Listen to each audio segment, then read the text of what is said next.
It's 10 years and 2 months since I seen my child. She was 9 years of age when the court business started, and I was in court for about 5 years. So my experience of being an alienated mother is quite horrific, really, because you have your baby, you rear your child, and the last thing you expect is somebody to come and take your child from you for no reason at all. Then they make these orders. The judge will say, well, we need a Section 47 report. And that's where they get an independent person to come out and evaluate you as a parent and evaluate your home and your family. And then they go back in, and the other side mightn't be happy with the result of the report, and they contest that and they get another report. Now, in my case, the professional who dealt with my daughter wasn't an accredited therapist. He wasn't qualified to even speak with my daughter, and he didn't have my consent, so I didn't even know that my daughter was being interviewed by this person. He didn't know the colour of my eyes. He didn't know anything about me, and he was able to write 3 pages of absolute rubbish about a person he never met. And on his recommendations, that's why the judge made his decision. So we got the Section 47 done, and they established that I didn't do anything wrong to my child and that she should come back to me. But it took, I'd say, 10, 11 months before that was in front of a court.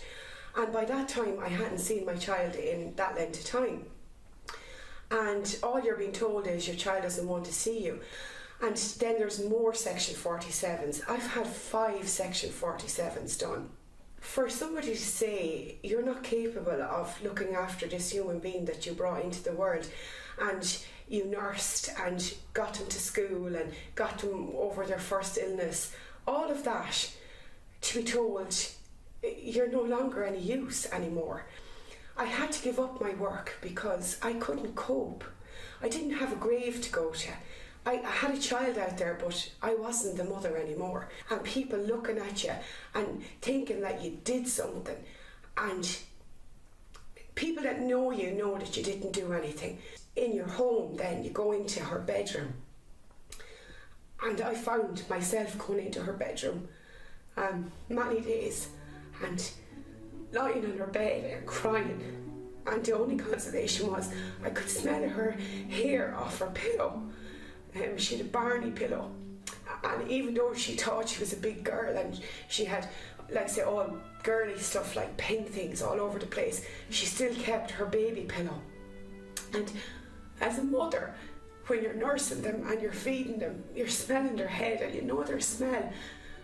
But when your child is gone, eventually that smell goes off the pillow, and then you can't smell her anymore, and there's nothing there. She probably doesn't even remember, but this was her first little rattler, and it was just made up of a few stones and a few things, but that's her little rattler.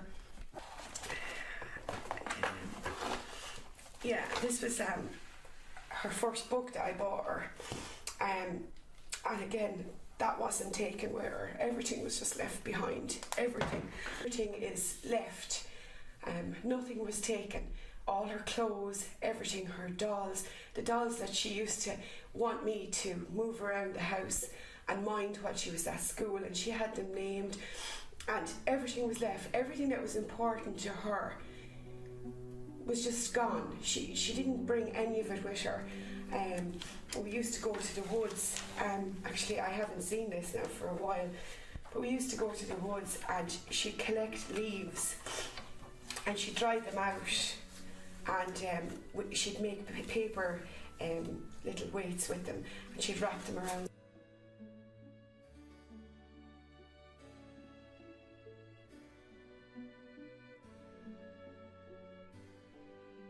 There's her little baby bracelet and her little guardian angel chain, everything. And like, these people don't know. They're making orders and they're saying things about people and they're destroying lives. They're just destroying lives.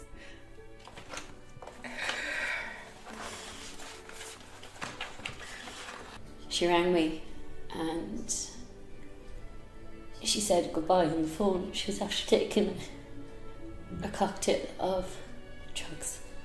She's not living, she's existing. Then you'd hear people saying, oh, something must have happened, you know. Something must have happened for a child to be taken from their mother. But it didn't. It was circumstances. She was just unlucky. Wrong place, wrong time. When this happened to me, I didn't know any other mother. I didn't know what this was. I travelled to the UK to a doctor over there, and he educated me on what was actually happening. I couldn't believe that my daughter was saying the things that she was saying. She'd say, oh, I'm in fear of my life. I'm afraid to be near her. She's bad, she's evil. And she couldn't have meant those things that she said.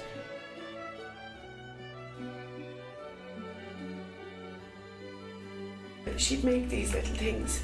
She made this thing, actually. So this is the 5th of the 2nd, 2008. And you can see there she's written the date on it. And that was in 2008, and that's when she left. She went in the March 2008. So we would have been out in the woods collecting stuff and doing all of these things, and next thing, she's gone. We always went to the park or to the woods or to the beach, and now I do have to bring my nieces to the park. I don't get on to the girls that I'm sad, but I do get very, very low when I'm in the park looking at them having fun and there's one person missing. And it's the same at Christmas. There's always one chair that's empty because of what they've done.